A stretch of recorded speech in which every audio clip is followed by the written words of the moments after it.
You ask Tiger to calculate. This deals with linear inequalities with one unknown. The final result is x equal or greater than 11. Let's solve it step by step. Isolate the x. Divide both sides by 6.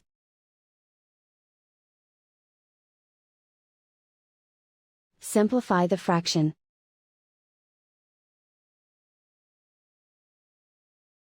Find the greatest common factor of the numerator and denominator.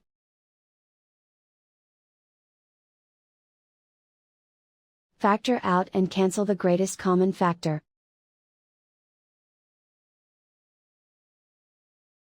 Plot the solution on a coordinate grid.